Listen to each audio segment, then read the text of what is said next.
powerful art that sticks with you is usually the result of technical skill and some indefinable thing, a kind of lightning in a bottle that shocks life into an illustration.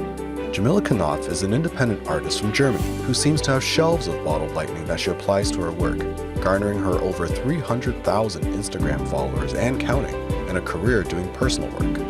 In this mini-series, Djamila talks to Bobby about her schoolism class, story-driven illustrations, and her personal techniques for catching lightning over and over again. Hi Djamila, so I want to talk about story-driven illustrations because you do it so well. I wanted to actually talk about finishing illustrations. I remember one of the toughest things for me when I was starting to paint, when I was starting to learn how to paint and things, was like sometimes going from a really cool sketch to a finished illustration. It's difficult. Like, how do you get rid of the lines? Or perhaps, I don't know. How do you get rid of the sketchy stuff? Can you kind of explain a little bit about your process? Yeah, so I like breaking things down into smaller chunks. So if I start at the very beginning, I often start out with writing. So I just write down my idea so that it's solid before I commit to drawing. And then I draw it, explore it, see how I can show it like from different versions of the same story. And when you're doing that though, you're sketching quite rough, right? Like I know like your finished lines are very precise, very clean. Yeah. Okay, so you're just letting loose and just sketching. Definitely. I have at least like 3 layers for my lines. I start out with a huge brush and with a very light brush, and then I go in darker and smaller. And sometimes I even have like 5 layers if I have a complicated subject that I'm drawing. But I want it to be quick in the beginning because you can, kind of lose interest very quickly if it takes forever to make it come together. And I want to be able to see what I'm getting myself into very early on so that I keep motivated to work at it. And yeah, so after I've done my sketch, I like going in with like cleaner lines, as you said. So I know people are different. I'm very line-based in my thinking and in my drawing. I cannot for the life of me paint with just shapes. It confuses me. It's just, other people are great at it. It's just not my thing. So I will draw the lines as neat as I can, and I will solve all the problems in the image at that point.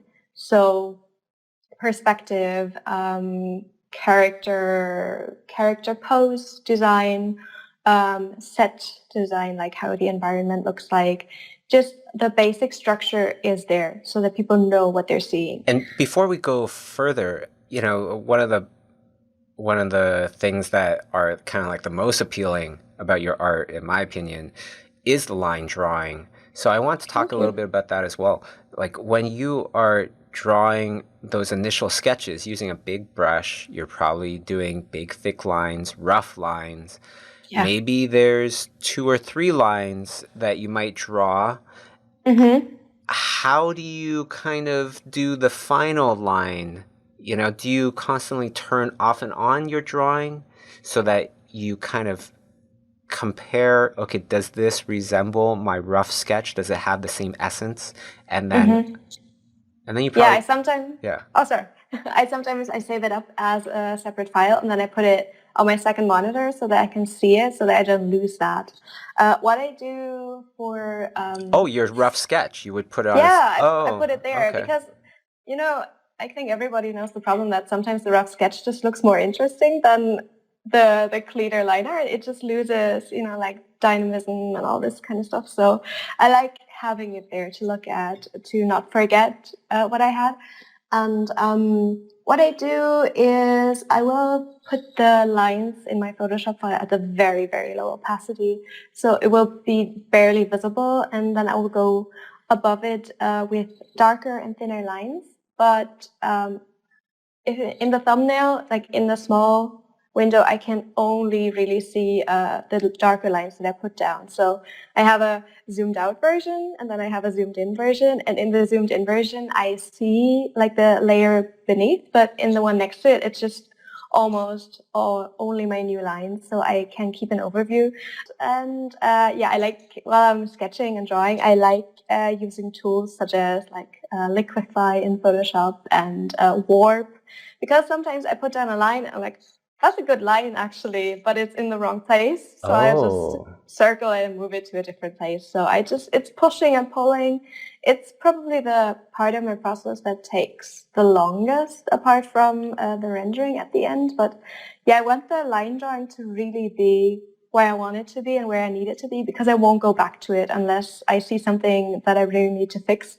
But that stage is just where all the decision making happens, really, where I commit to things.